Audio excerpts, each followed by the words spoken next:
Dice así Habacuc capítulo 1, versos 12 al 14. ¿No eres tú desde el principio, oh Jehová, Dios mío, santo mío? No moriremos, oh Jehová, para juicio lo pusiste, y tú, oh roca, lo fundaste para castigar. Muy limpio eres de ojos para ver el mal, ni puedes ver el agravio. ¿Por qué ves a los menospreciadores y callas cuando destruye el impío al más justo que él? Y haces que sean los hombres como los peces del mar, como reptiles que no tienen quien los gobierne. Amén. Hasta allí, hermanos, vamos a tomar, pueden sentarse. Señor, bendiga su palabra en medio nuestro.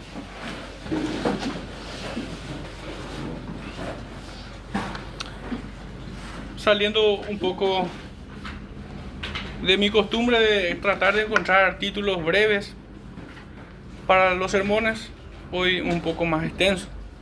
Y es contemplando las perfecciones de Dios en tiempos de injusticia.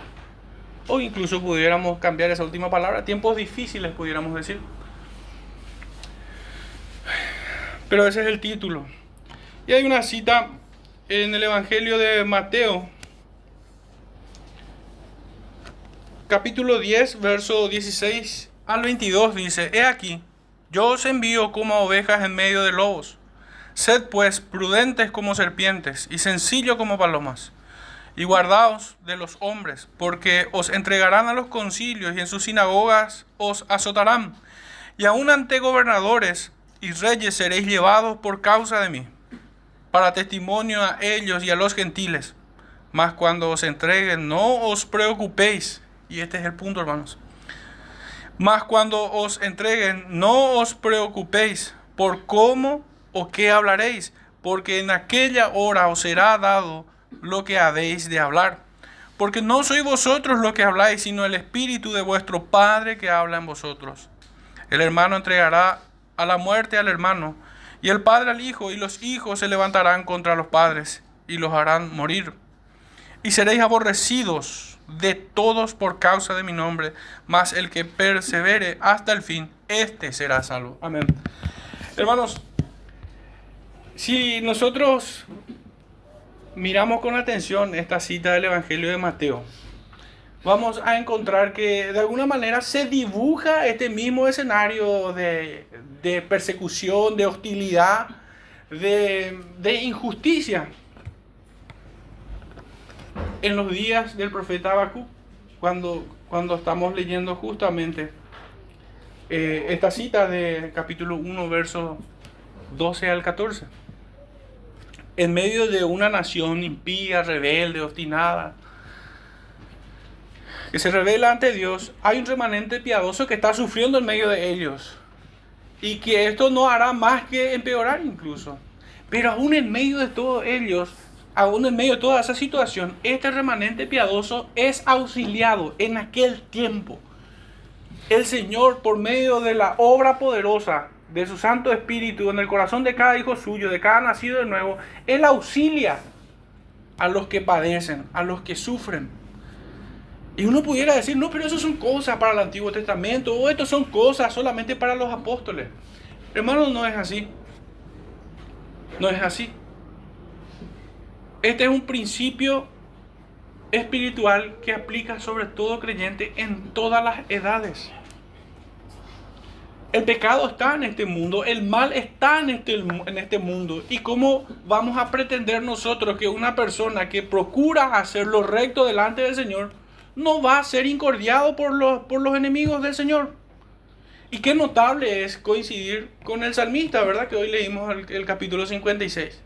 Vemos el mismo escenario siendo retratado, siendo dibujado de vuelta, donde él pone su confianza en el Señor en medio de la persecución, en medio de aquellos que solamente procuran su mal, que les acechan, conociendo cada uno de sus pasos, decía el salmista.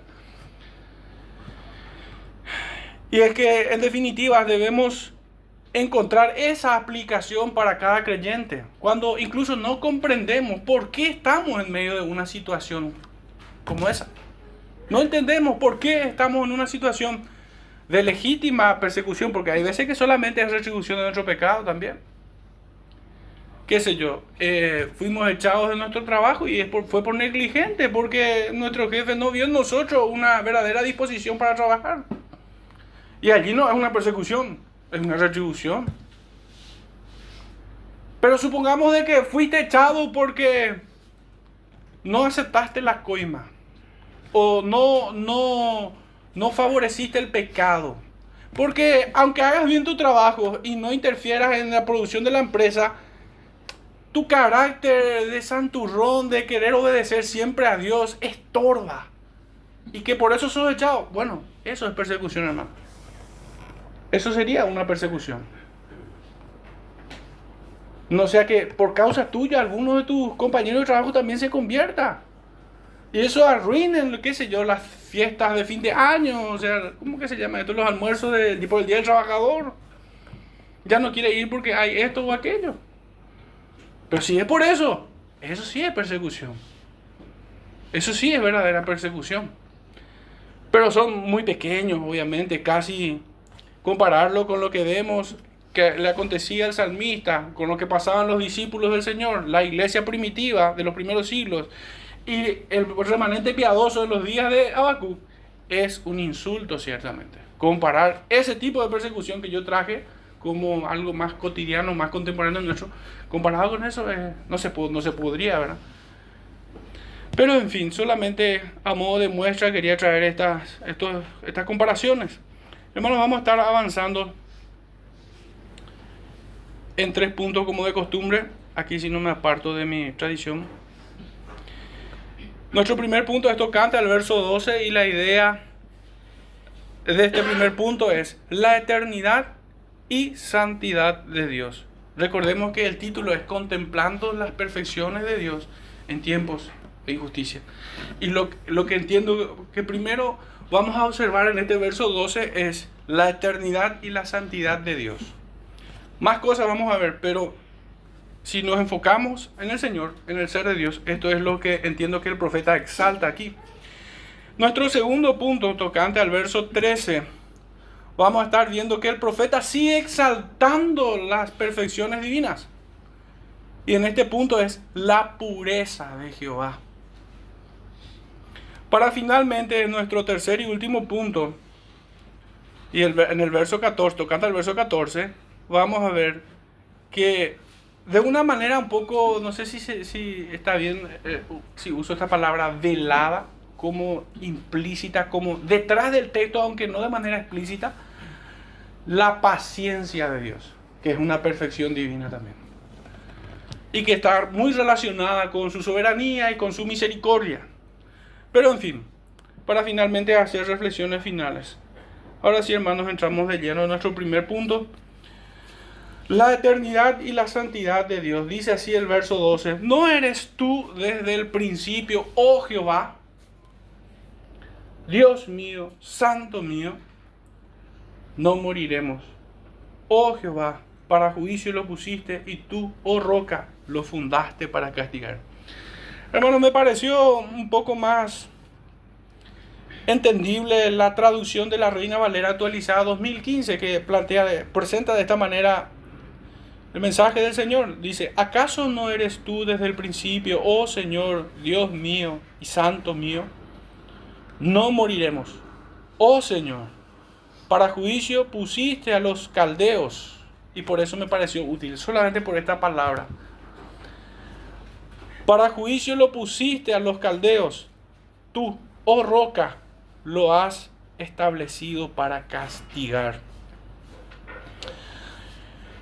Y bueno, me pareció útil esta traducción porque las otras versiones no aportan esta identificación, ¿verdad? De a quién expone el Señor para castigar. A quién expone. En esta versión dice a los caldeos. Pusiste a los caldeos, dice. No eres tú desde el principio. Esta es la primera idea que vemos aquí. Habacuc, por medio de una pregunta retórica, comienza reconociendo la naturaleza eterna y santa de Dios. Dice desde el principio. Aquel que es eterno alude a la eternidad de Dios, quien ha sido siempre, es y siempre será. El eterno Dios, creador de todo lo que existe, quien lo creó por medio de su palabra. Él es su Dios. De manera personal lo dice. Y de aquellos que ponen su confianza solo en Él. Porque a renglón seguido dice no moriremos, en plural. Primero dice, oh Jehová, Dios mío. Es una expresión, incluso pudiéramos decir, íntima. Pero después amplía eso para con todo el remanente que iba obviamente a recibir también este mensaje. Él es su Dios y de aquellos que ponen su confianza solo en Él.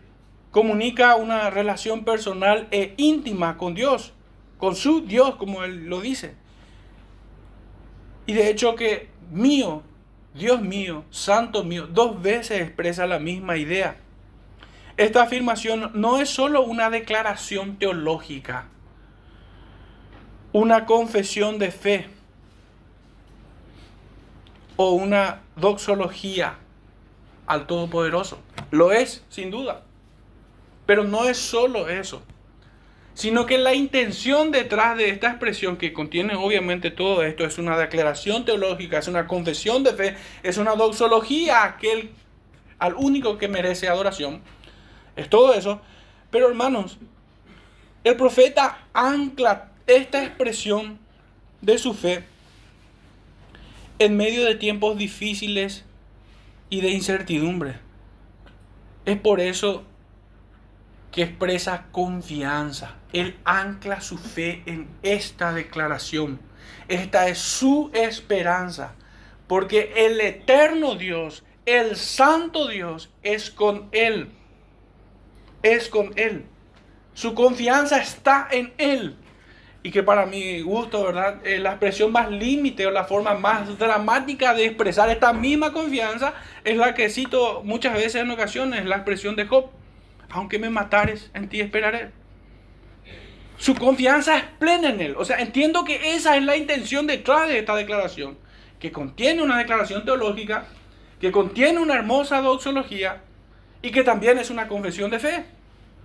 Pero la intención detrás de esta declaración es mostrar que su confianza está en Él. Solo en Él, sea la circunstancia que le toque atravesar. Y que nos recuerda un poco las palabras del Señor, de nuestro Señor Jesucristo. Que el que cree en mí, aunque esté muerto, vivirá, dice el Señor.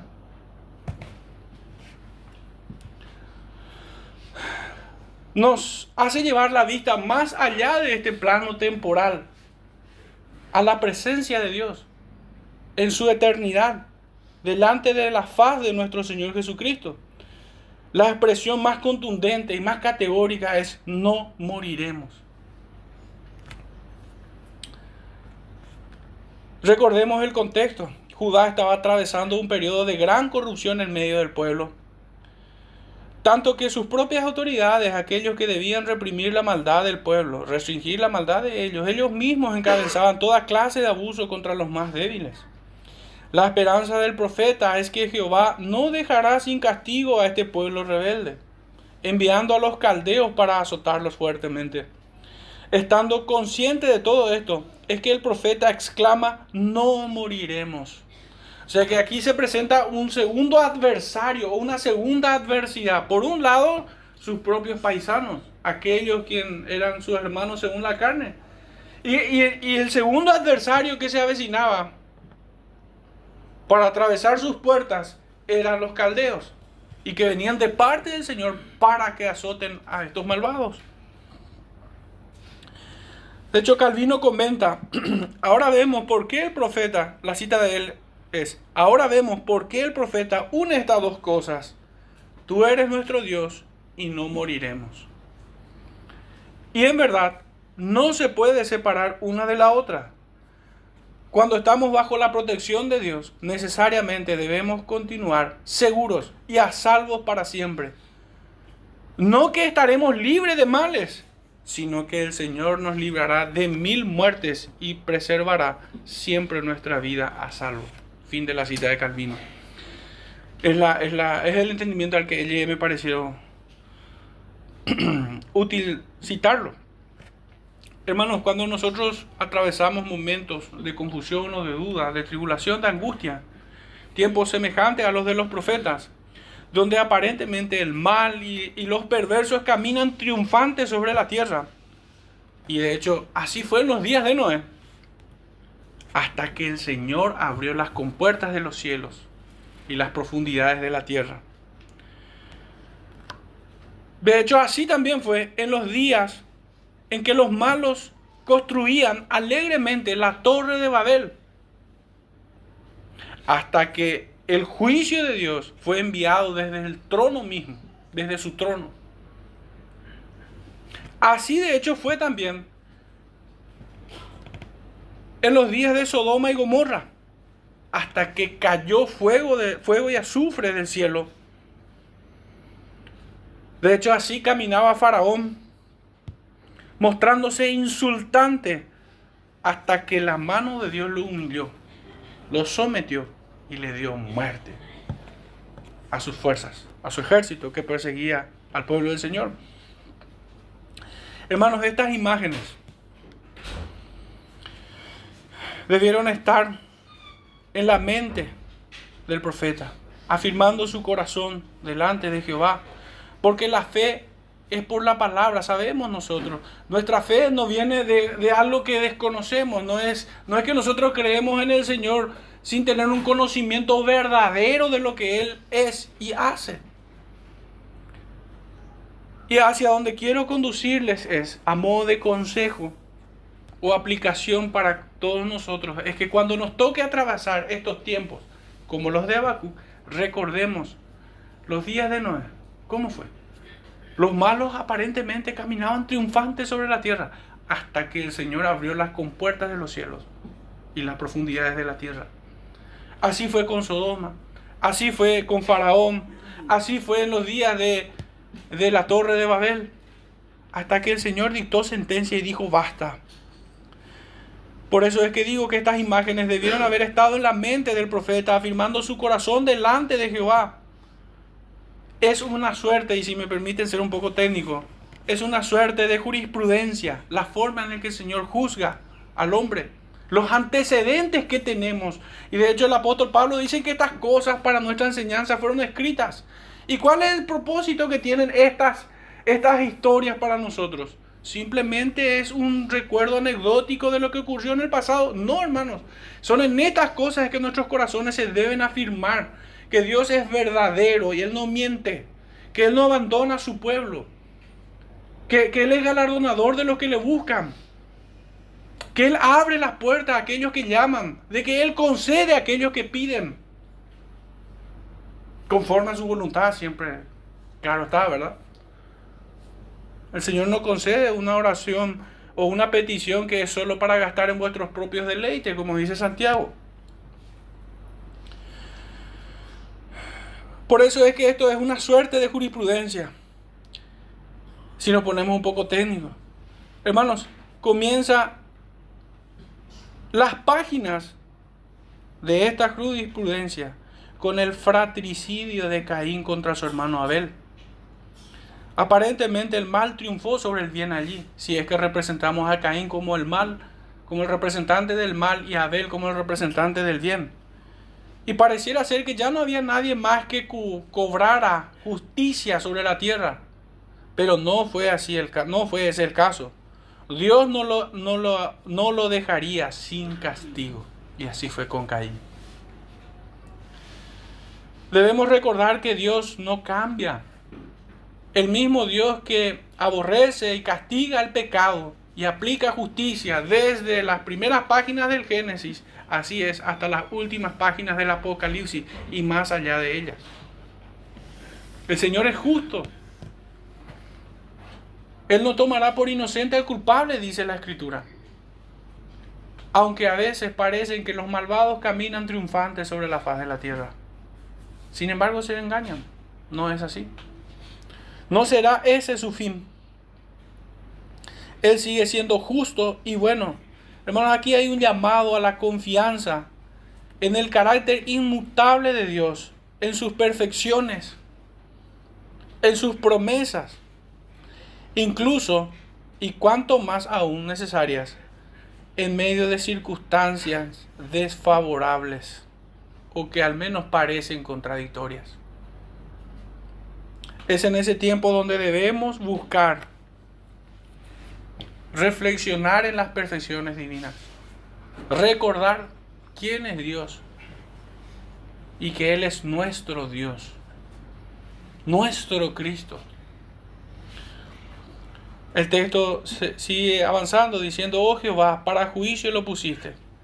¿Y a qué se refería? Como por eso habíamos tomado, les había dicho que me pareció pertinente traer la Reina Valera actualizada 2015. Se refiere obviamente a los caldeos. El profeta Habacuc no expresa una desconfianza o desesperanza, como si estuviera perdido a la aventura o preso del infortunio de la circunstancia. El profeta no cree eso, sino que está seguro que Dios está en control de toda esta situación y su justicia será ejecutada. Porque fíjense, él afirma: oh Jehová, para juicio lo pusiste. Aunque muchos creen ver un reclamo o una queja en las palabras del profeta, honestamente no lo veo así. Veo más bien una manifestación de fe inquebrantable, innegociable en medio de la adversidad. Y ciertamente el profeta Habacuc tenía mucho por lo cual entristecer su alma. Pero él no se entregó a esos sentimientos. Y la única forma de escapar de eso, que muchas veces es muy fuerte, hermanos, los sentimientos pecaminosos,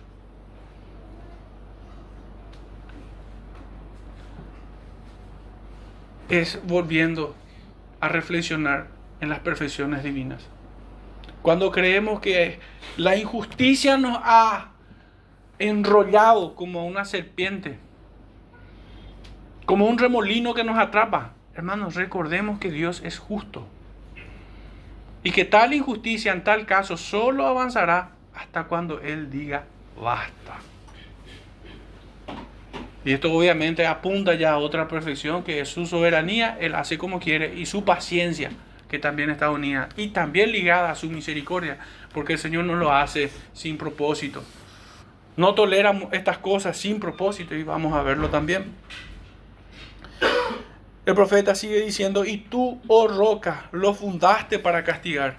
Hermano, me resulta imposible no mirar en esta expresión a Cristo. ¿Y por qué esto? Ya que son las mismas escrituras las que confieren este título al Señor. En 1 Corintios capítulo 10, verso 4 dices: y todos bebieron la misma bebida espiritual, porque bebían de la roca espiritual que lo seguía, y la roca era Cristo, dice. Y también afirma en Juan capítulo 5, verso 22, porque el Padre a nadie juzga, sino que todo el juicio dio al Hijo. Ahora, usemos estas dos escrituras, y que por lo que hemos visto ayer y enunciado una vez más, ¿cuál es la interpretación más segura que podemos tener? La Biblia interpreta a la Biblia. Escritura interpreta a Escritura. Esa es la forma más segura. Y acá vemos que roca, la roca, tú, oh roca, es un nombre propio. Apunta a una persona. ¿Y quién pudiera ser él? ¿Quién pudiera ser este? Sino el unigénito del Padre, el Verbo encarnado, aquel de quien procede todas las bendiciones y en quien se cumple todas las promesas, y a quien le fue dado todo el juicio, según Juan 5:22. Y la expresión del profeta es: y tú, oh roca, lo fundaste para castigar.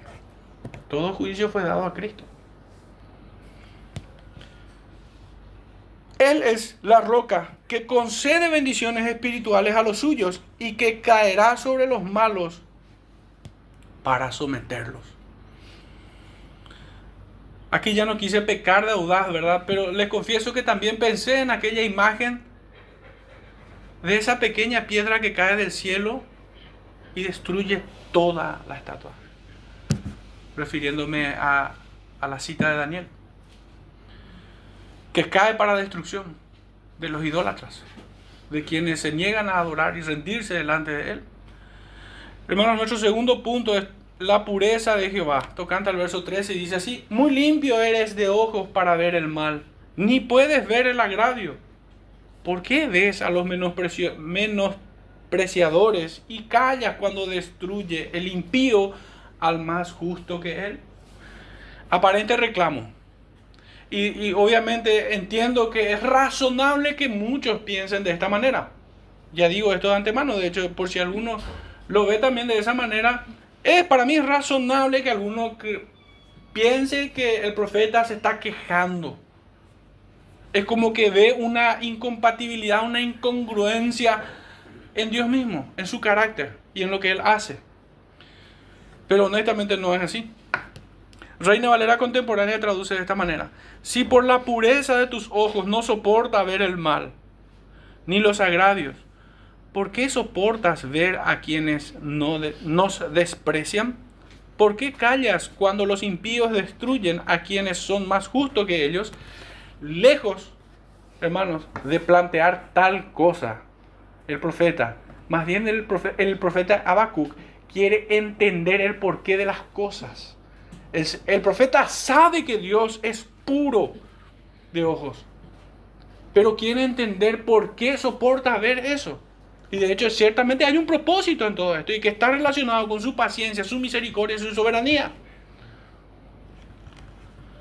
No es un reclamo, no es una acusación, sino más bien es una pregunta bien intencionada, que también es retórica, porque si bien hoy no vamos a avanzar, la respuesta llega en el verso 15 al 17. Pero en fin, vamos a enfocarnos solamente en nuestros versos esta mañana. Muy limpio eres de ojos para ver el mal. En mi entendimiento, el profeta sigue exaltando las perfecciones divinas y argumentando el por qué pone su confianza en Él, declarando por medio de un antropomorfismo estas verdades eternas. Él es puro de ojos.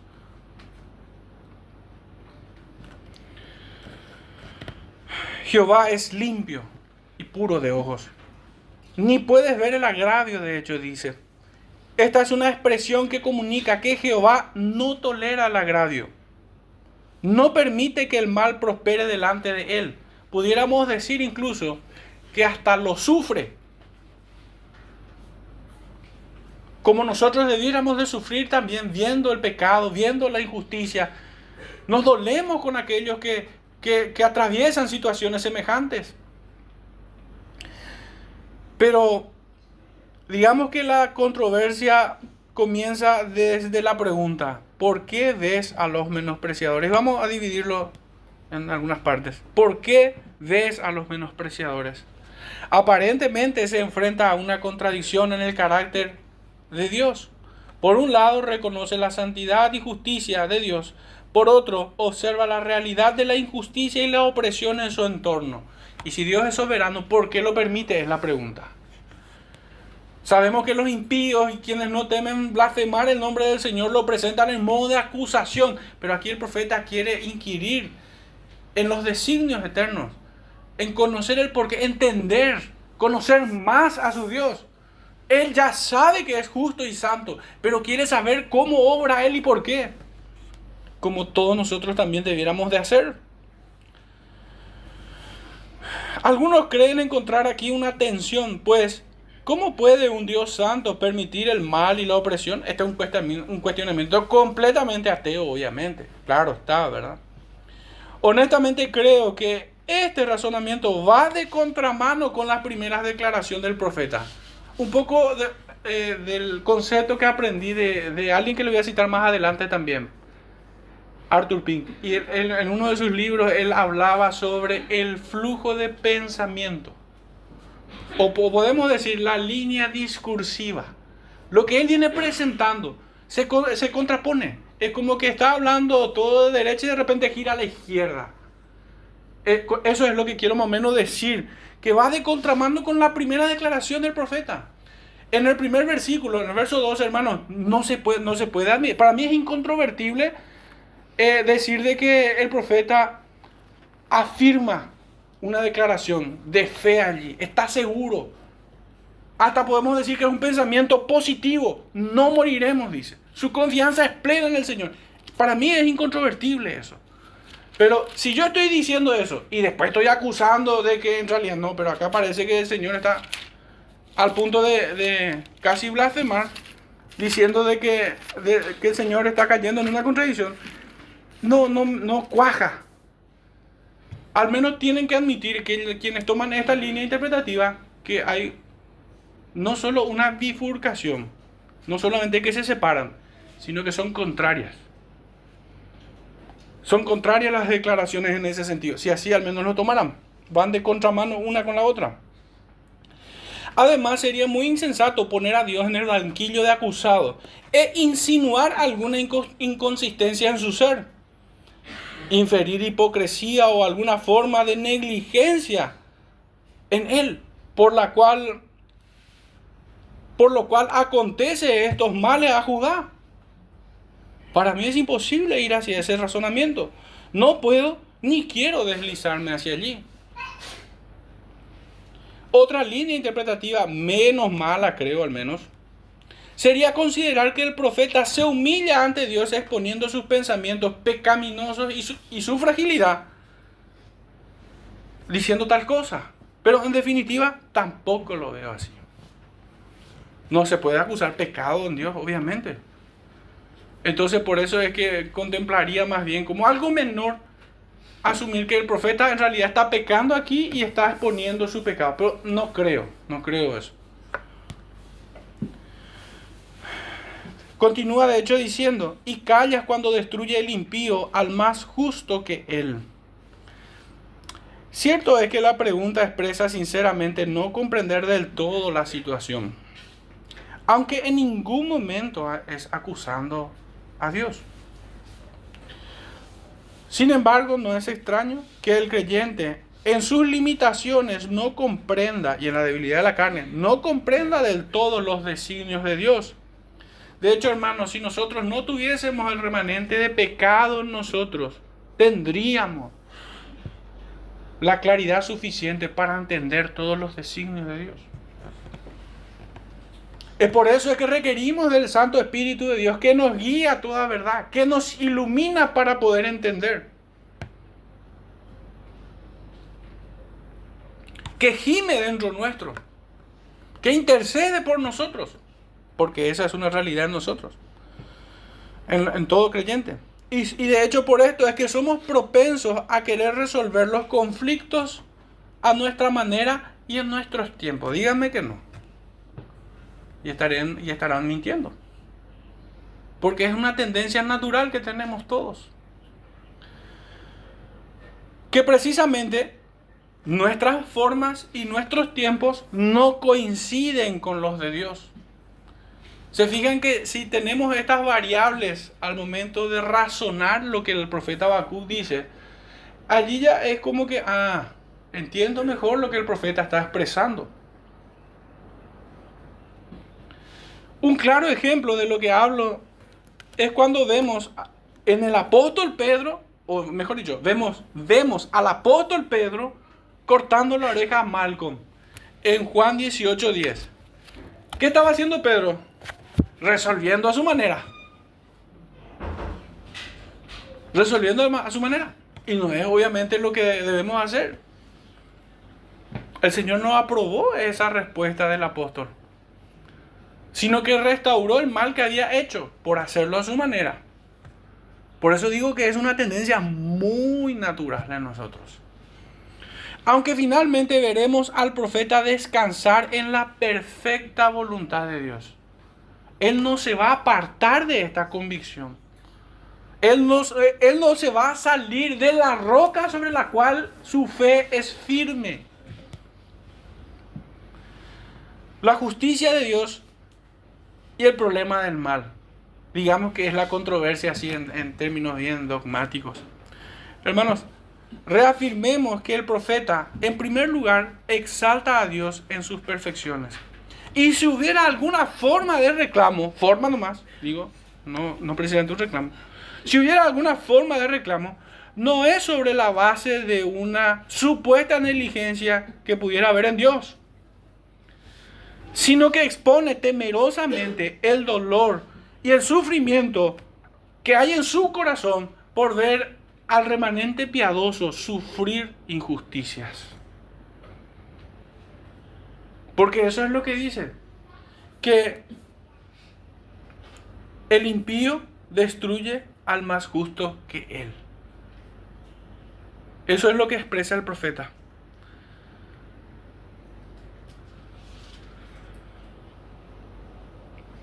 Y si en alguna forma se percibe una queja en sus palabras, tampoco lo hace al Señor, por el Señor, por alguna responsabilidad suya que no fue cubierta, sino que igualmente expone la maldad de los perversos. Hay una frase muy audaz que yo no sé qué tan real sea, qué tan verdadera sea. Habría que controlar. Que en una ocasión el científico más famoso del siglo XX, en aula un alumno le plantea el dilema del mal y la existencia de Dios.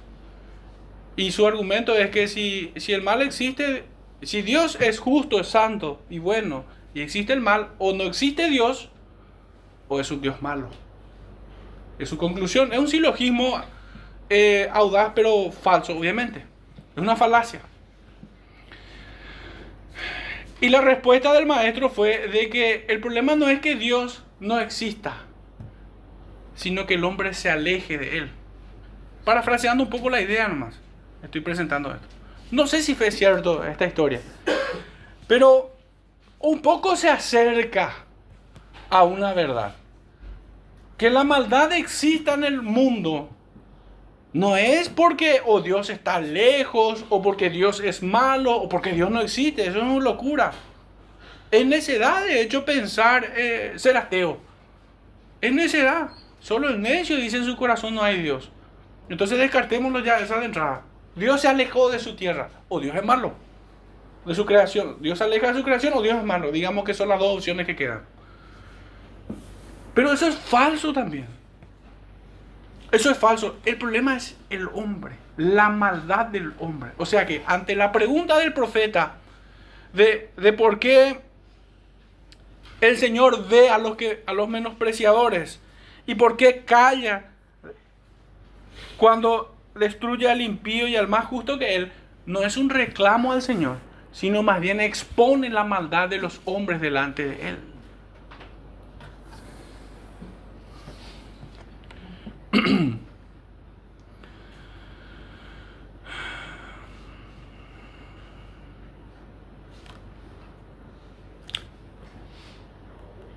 Solo alguien tan corrupto de entendimiento como estos perversos pudieran atribuir alguna mancha moral a Dios o en Dios. ¿Cómo pudiera el profeta por el Espíritu acusar a Dios de alguna cosa? ¿Cómo pudiera hacer eso? Dios ni siquiera se tarda en juzgar estas cosas. Es el hombre que falla en tal caso y que responde en la fragilidad de su naturaleza, tendiendo a apresurarse. O sea que en una frase así bien sucinta, no es que Dios tarda, el hombre se apura. El hombre se apura, el hombre es ansioso. Porque conocemos que los tiempos de Dios no son los de los hombres. Los pensamientos de Dios no son como de los hombres. De hecho, hay camino que al hombre le parece recto, pero sin embargo conduce a muerte.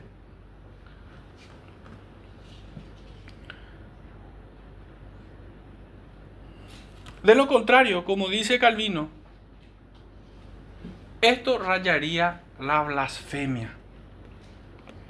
De hecho, él lo dice de esta manera. Hermanos, las idílicas expectativas que tiene el hombre de la vida, el creyente me refiero, y también los que no son creyentes, les trae frustraciones innecesarias. ¿Qué habíamos leído en Mateo 10? ¿De qué nos advertía el Señor? De que íbamos a padecer, ¿verdad? De que el mundo nos iba a aborrecer por causa de su nombre. Entonces, pretender algo menos que eso no es una fantasía idílica que solamente va a traer frustración, amargura y tristeza cuando nos toque atravesar la realidad. Créanme que el profeta no pecó de esa manera, sino que él era consciente de que estaba en la plena voluntad del Señor y que debía atravesar tal circunstancia. Y aún en medio de esos dos enemigos, él estaba firme sobre la roca y entendía los juicios del Señor.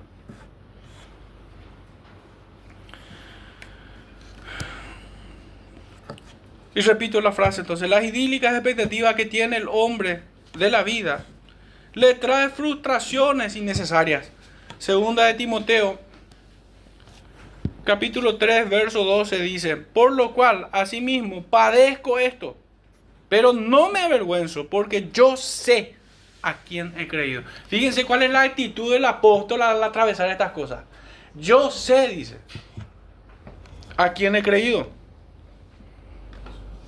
Y estoy seguro que es poderoso para guardar mi depósito para aquel día. ¿Qué quiere decir eso? Hermanos, aunque el Señor entregue nuestras vidas en las manos de los malvados, de los perversos, nuestro depósito es seguro. Nuestra alma está en Él. Están escondidas en sus manos. ¿Y quién les va a arrebatar de sus manos, hermanos? ¿Saben cuándo es el problema? Cuando no nos afirmamos en esta convicción. De hecho, que si no nos cimentamos en esta convicción de que nuestro depósito es seguro en Él, nuestra alma, nuestra esperanza, si no está en Él, de hecho, cualquier cosa que se nos quite, sufriremos como pérdida. Y eso trae dolor al hombre. Pero aquel que lo tiene todo por basura, con tal de alcanzar al Señor, no lo tiene de esa manera.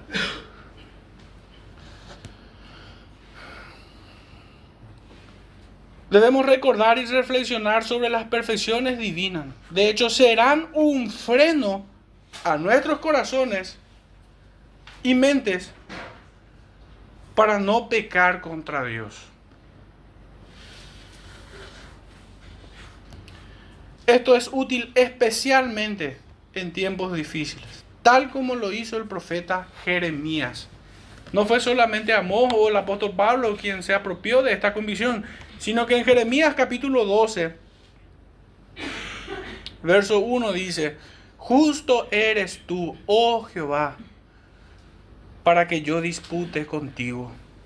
Sin embargo, alegraré mi causa ante ti.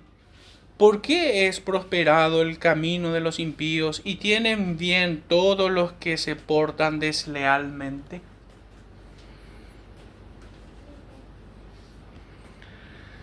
Hermanos, aquí, volviendo a nuestro profeta Habacuc, solamente busco consonancia entre los profetas al citarlos. Aquí él reconoce que Dios no tolera el mal, Él es muy limpio de ojos. Pero se pregunta, porque parece callar ante la injusticia. La Escritura nos enseña que Dios no es indiferente al mal, sino que actúa según su tiempo, según su propósito. La aparente demora de Dios no es una señal de su incapacidad o de falta de preocupación, sino que parte de su plan soberano para llevar a cabo su justicia perfecta. Como creyentes también debemos preguntarnos por qué Dios permite circunstancias que atravesamos. Son en estos momentos en el que debemos recordar la justicia de Dios, que no es según nuestra prudencia o según nuestro tiempo, sino que es conforme a su perfecta sabiduría. Esto también nos exhorta a tener paciencia y confianza en su juicio, aunque no siempre veamos la justicia de manera inmediata. Hay un propósito detrás de todo eso. Nada ocurre sin que esté fuera de su control. Y no solo de su control, sino que esté perfectamente alineado según su propósito. El verso 14 nos plantea nuestro tercer y último punto, la paciencia de Dios. Y decíamos que esta perfección es como que está un poco implícita dentro del texto. Cierra de esta manera el profeta el verso 14. Y haces que sean los hombres como los peces del mar, como reptiles que no tienen quien los gobierne. Si nos sumergimos un poco en la ilustración, hermano, ¿cómo se conducen los peces? Hacia cualquier parte, ¿verdad? En todo caso, se dejan guiar por las masas, cardúmenes. De esa manera se guían. Y el hombre muy naturalmente así también se conduce. De hecho que desde la más temprana edad, el ser humano quiere identificarse con un grupo, ser parte de un grupo, ser aprobado por un grupo, por muchas cuestiones, por una cuestión de empatía, también por otra cuestión de no ser cuestionado, de asegurarse la victoria ante cualquier circunstancia, porque siempre se cree que la mayoría gana. Sentirse seguro en medio de la mayoría. Muchas cosas pueden ser las que de manera natural impulsa al ser humano desde los primeros años a buscar eso. Y entiendo que hacia ahí va un poco esta ilustración. La Reina Valera actualizada 2015 presenta de esta manera: permites, y me gustó mucho por esta traducción, por esta palabra, permites, que no es lo mismo, y haces, porque pudiera entenderse, o pudiera algún trasnochado pensar de que, no aquí obviamente, sino aquellos que carecen del Espíritu, pensar de que el Señor peca y hace pecar. Eso, la Escritura misma la condena, es falso eso. El Señor no tienta a nadie, sino que cada uno es seducido según su propia concupiscencia, es seducido y atraído. La Reina Valera actualizada dice: permites que los hombres sean como los peces del mar, como reptiles que no tienen quien los gobierne. Andan por su cabeza. Esto es anarquía en toda regla. El hombre hace lo que quiere. De hecho, el hombre natural cree que es libre totalmente. Eso es falso también. De hecho, aún aquellos politólogos o filósofos anarquistas más exacerbados no pueden saldar esta pregunta. ¿Es libre de la muerte? No. Porque el Señor ha establecido que la paga del pecado es la muerte. Y está establecido de que el hombre muera una sola vez y después de todo el juicio. Aunque les duela escuchar, tendrán que admitirlo internamente. Esto es así. Pero el texto, nuestra Reina Valera 60 dice: y haces que sean los hombres como los peces del mar. De hecho, realmente insisto con esto, es mejor la traducción Reina Valera 2015 para buscar entender el mensaje en el texto. Que Dios permite que los hombres sean como los peces del mar, como reptiles. Son ilustraciones que describen la conducta y el carácter de los hombres pérfidos, desleales, infieles, traidores a Dios y al prójimo. ¿Por qué digo todo esto? Hermanos, porque el hombre, cuando fue diseñado, fue creado con un propósito de adorar al Dios único y verdadero. El Señor le dio responsabilidades delante de Él y para con su prójimo. Y estos estaban justamente comportándose como hombres pérfidos, desleales, infieles, traidores a Dios y a su prójimo, quebrantando toda la ley, sin ningún temor de Dios. Como acusa también Romanos capítulo 3. Y es que en el mismo instante en el que fue creado, ha recibido instrucción de lo que debe hacer, pero ha quebrantado toda confianza. Dios lo ha hecho recto, pero estos han buscado muchas perversiones. Su corazón se ha apartado de Dios desde la juventud, solo para hacer el mal de continuo.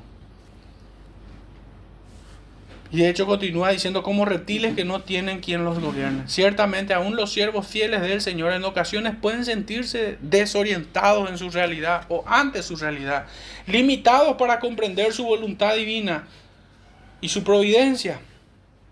Como también lo expresa Calvino de manera acertada, dice él: como si el profeta dijera: oh Señor, concédeme que al fin pueda conocer y comprender plenamente cómo eres justo y gobiernas conscientemente, con perfecta equidad, aquellas cosas que parecen tan confusas. De hecho, que aún hoy existen Hombres que piensan locamente creyendo que el Señor no reina, que Él no gobierna sobre su creación.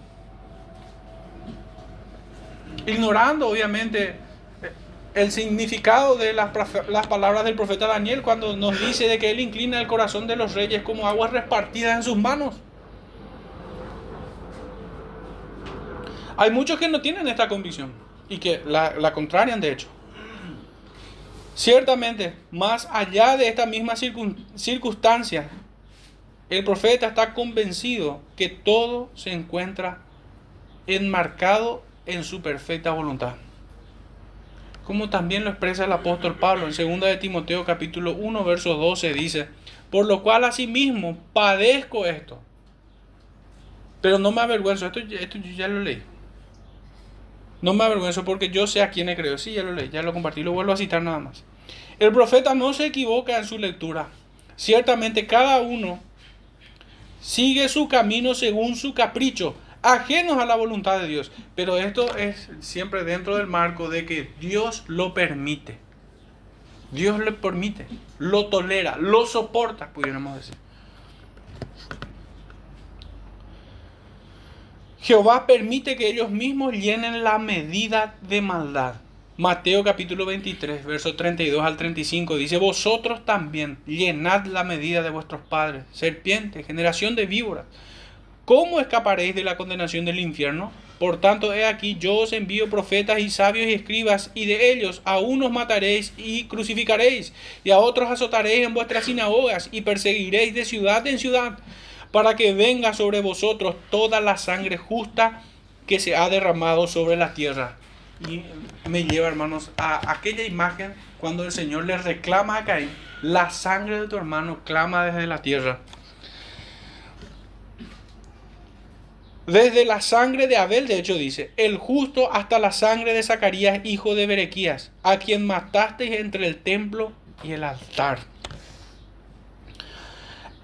En una segunda mirada, también debemos reconocer una acusación implícita contra las autoridades, que debieron conducir y someter a sus gobernados bajo el imperio de la ley, y la ley del Señor, no la ley de que a ellos se les ocurra. Estas reprensiones son a los hombres de Judá, a los varones importantes. También presagia la manera en cómo serán cazados y sacados de la protección de sus muros por los caldeos. La imagen de que ellos son peces y reptiles también anticipa, presagia la manera en la que ellos serán ensartados y serán llevados cautivos, presos. Y para aquellos que se resistan, serán aplastados. Porque ¿qué puede hacer un pez ante el anzuelo de un pescador? ¿O qué puede hacer un reptil bajo las zapatillas de un soldado? Nada, no puede hacer. De la misma manera presagia entonces el juicio que vendrían tras ellos, de parte de los caldeos. Serán sacados como ensartados por un anzuelo, y a los que se resistan serán aplastados como reptiles. La paciencia de Dios, esta es la perfección que estaba implícita.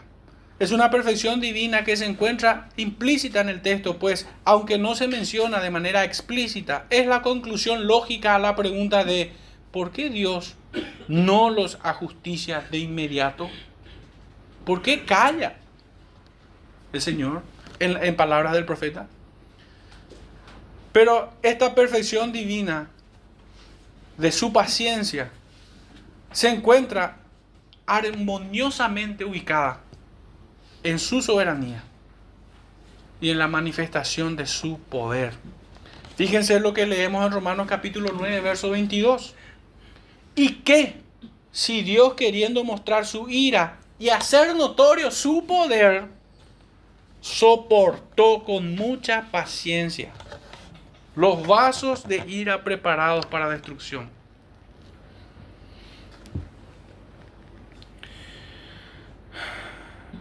Esa es la voluntad del Señor. Esa fue la voluntad del Señor. Y traigo dos citas.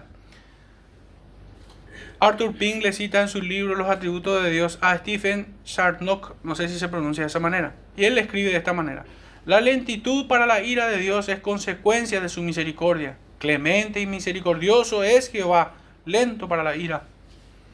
Difiere de ella en la consideración formal de la cuestión. La misericordia concierne a la criatura en su condición miserable. La paciencia lo hace en tanto que criminal. La misericordia se apiada de ella en su miseria. La paciencia sufre el pecado que engendró dicha miseria y da lugar para más. Fin de la cita de Charnock. Arthur Pym lo define como el poder de control que Dios ejerce sobre sí mismo y que le hace ser indulgente con el impío y retrasar por largo tiempo su castigo.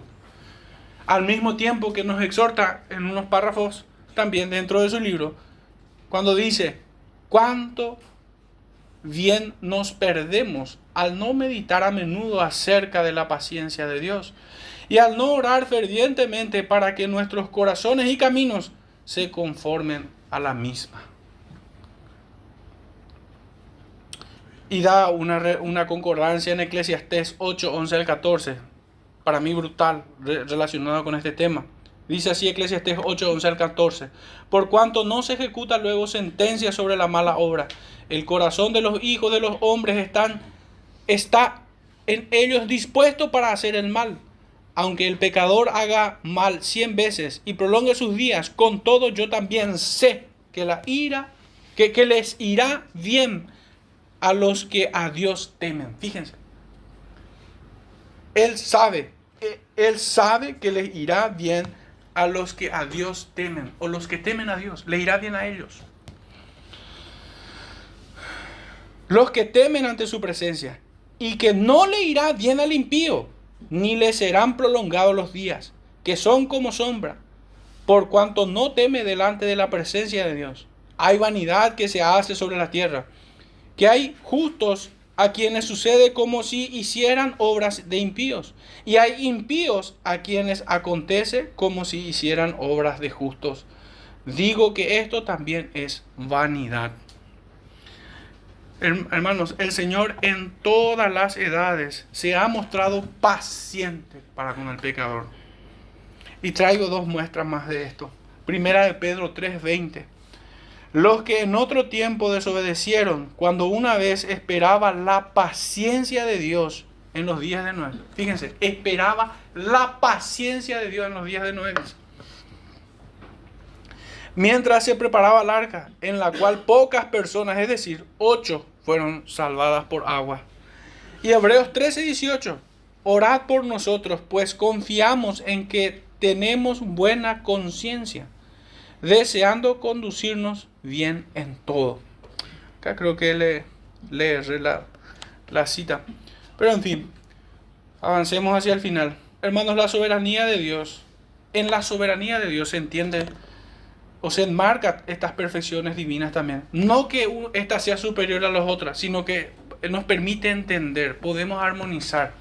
En su soberanía Él decide ser paciente.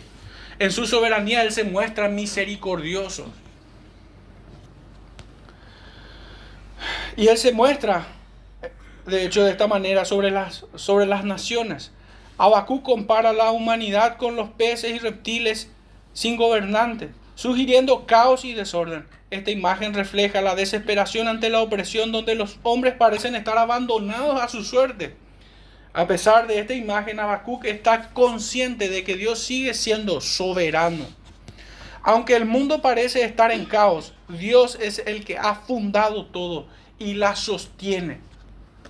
Sostiene su creación, incluso permitiendo que las naciones actúen por juicio. El caos aparente está en última instancia bajo el control de Dios. Aunque el mundo puede parecer fuera de control, debemos recordar que nada escapa a su gobierno. Él utiliza incluso a las naciones impías para cumplir sus propósitos. Esto nos enseña también a descansar en la soberanía de Dios, sabiendo que Él tiene un propósito en todo lo que sucede, incluso en los eventos más desconcertantes. Reflexiones finales, hermano. El profeta Habacuc nos lleva a una reflexión más profunda sobre su naturaleza misma en medio de la injusticia y el mal. Y adorarlo porque Él es justo, porque Él es santo. Aun cuando veamos que todo es oscuro alrededor nuestro. Aunque no siempre entendamos sus caminos, podemos confiar en Él. Dios nuestro, santo mío, como dice el profeta. En su soberanía somos conducidos. Como creyentes estamos llamados a confiar, a esperar y a descansar en el carácter inmutable de Dios, sabiendo que Él siempre hará lo correcto en su tiempo perfecto. Tal como Dios pone un límite hasta dónde avanzar las aguas de los mares, así pone un límite a los malvados. En medio de la persecución, no mires a quienes son tus verdugos, sino busca a Cristo, como lo hizo Esteban antes de ser apedreado. Si miramos a las perfecciones de Dios, sin duda hallaremos consuelo para nuestras almas, sea cual fuere la circunstancia que nos toque atravesar. Hermanos, llegamos hasta ahí, oremos al Señor dando gracias.